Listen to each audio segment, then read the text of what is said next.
ଯିଏ ସବୁ ଆସିଥିଲେ ତାଙ୍କର ଭାଇ କଲରା ମୁଣ୍ଡା ତାଙ୍କର ଭାଇ ଜିତୁ ମୁଣ୍ଡା ନେଇକି ଯିଏ ଆସିଥିଲେ ସେ ପ୍ରଥମେ ଆସିଲେ ବ୍ୟାଙ୍କରେ ମୁଁ ମୋର ଭଉଣୀର ଖାତାରେ ପଇସା ଅଛି ଯାହା ମୁଁ ନେବି। ମୁଁ କହିଲି ନାଇଁ ସେମିତି ତୁମେ ନେଇପାରିବ ନାହିଁ, ଅନ୍ୟଙ୍କ ପଇସା ଆଉ ଜଣେ ନେଇପାରନ୍ତିନି ନା ସେ ମୁଁ ହିଁ ନେବି, ମୁଁ ତାର ଇଏ ଅଛି ଆଉ ସେ ମୁଁ କହିଲି ତାହେଲେ ସେଇଟା କିଛି ଭଲ ମନ୍ଦ ହେଲେ ହିଁ ଯାଇକି ତମେ ନେଇପାରିବ, ନହେଲେ ନେଇପାରିବନି। ତେଣୁ ତମକୁ ମୃତ୍ୟୁ ପ୍ରମାଣ ପତ୍ର ଦରକାର, ମୃତ୍ୟୁ ପ୍ରମାଣ ପତ୍ର ଆଣି ସାରିଲା ପରେ ଯାଇକିରି ନୋମିନି ସେଟଲମେଣ୍ଟ ହବ, ହେଲେ ନେବେ। ଏତିକି କହିଲା ପରେ ସେ ରାଗିକି ମୁଁ ତାର ଭାଇ ମୁଁ ଯେମିତି ହେଲେ ଅଲବତ ନେବି, ଆଜି ପଇସା ନେଇକିରି ଯିବି। ମୁଁ ବି ଏବେ ସେମିତି ହୁଏନି ବ୍ୟାଙ୍କରେ, ବ୍ୟାଙ୍କର ଗାଇଡଲାଇନ ଅନୁସାରେ ଯାହା ହେବା କଥା କାଗଜପତ୍ର ଆବଶ୍ୟକ କାଗଜପତ୍ର ଲାଗିକିରି ହବ। ସେ ସେଠୁ ବୁଝି ପଳେଇଲେ। ତାପରେ 2 ଘଣ୍ଟା ପରେ ତାଙ୍କର ସେଇ କଙ୍କାଳ ଶବଟିକୁ ନେଇକି ଆସିଲେ। ଆଗରୁ ବି ମୁଁ ଜାଣିନି ସେ କିଛି ଡେଥ୍ କରିଛନ୍ତି କ'ଣ, କି ଆଗରୁ 2-4 ଥର ବି ଆସିବାଟା ଯୋଉ କହୁଥିଲେ ବି ଆସିନାହାନ୍ତି, କାଲି ହିଁ ପ୍ରଥମ ଥର ଆସିଥିଲେ। ଏତିକି ସରିଲା। ତାପରେ ପୋଲିସକୁ ମୁଁ ଇନଫର୍ମ କରିଥିଲି, ଆର୍ଏମ୍ ସାର୍ଙ୍କୁ ଆମର ଇନଫର୍ମ କରିଥିଲି, ଆଉ ପୋଲିସ ଆସିଲେ ବୁଝାସୁଝା କଲା ପରେ ସେ ପଳେଇଲେ। ନୋମିନି ଯିଏ ଅଛନ୍ତି ରହିବେ ସେ।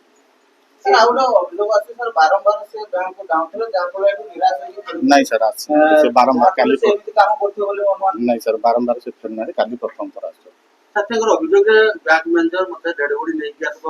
ନାଇଁ ସାର୍ ସେମିତି ମୁଁ କହିନି କିଛି ସାର୍।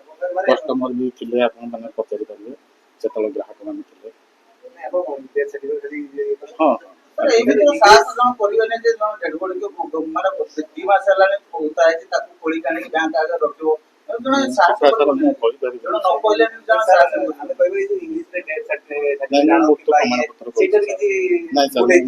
ସାର୍ ମୁଁ ମୃତ୍ୟୁ ପ୍ରମାଣ ପତ୍ର କହିଛି। ବ୍ୟାଙ୍କ ଭିତରେ କଣ କାମ କରୁନାହାନ୍ତି ବର୍ତ୍ତମାନ ଆମର ତ ବ୍ୟାଙ୍କ ମିତ୍ର ଏଙ୍ଗେଜମେଣ୍ଟ ନାହାନ୍ତି। ଏପରି ଏକ ସମ୍ବେଦନଶୀଳ ଘଟଣା ଆପଣ କୋଉ ଦୃଷ୍ଟିରେ ନେଉଛନ୍ତି, ଏହାର ସମାଧାନ କେମିତି ହେବ ବୋଲି ଆପଣ ବାଟ କରୁଛନ୍ତି?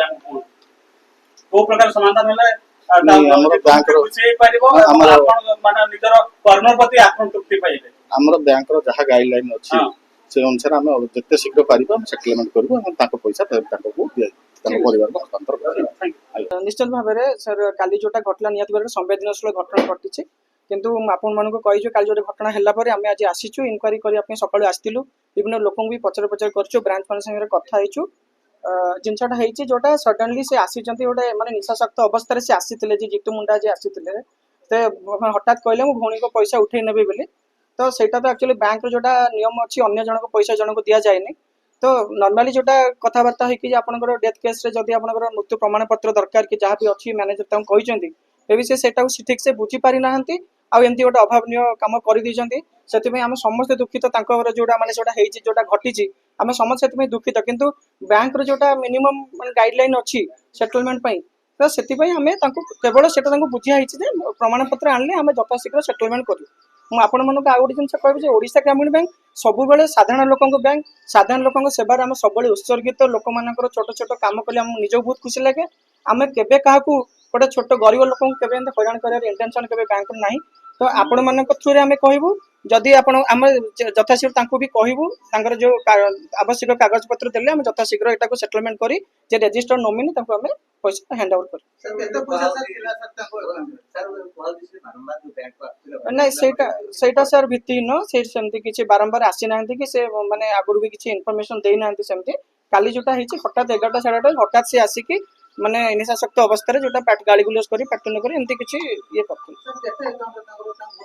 ତ ଆପ୍ରୋକ୍ସିମେଟଲି ଆମେ ଯାହା କହୁଛୁ 19,200 କି 300 ଏମିତି କ'ଣ କିଛି ଅଛି।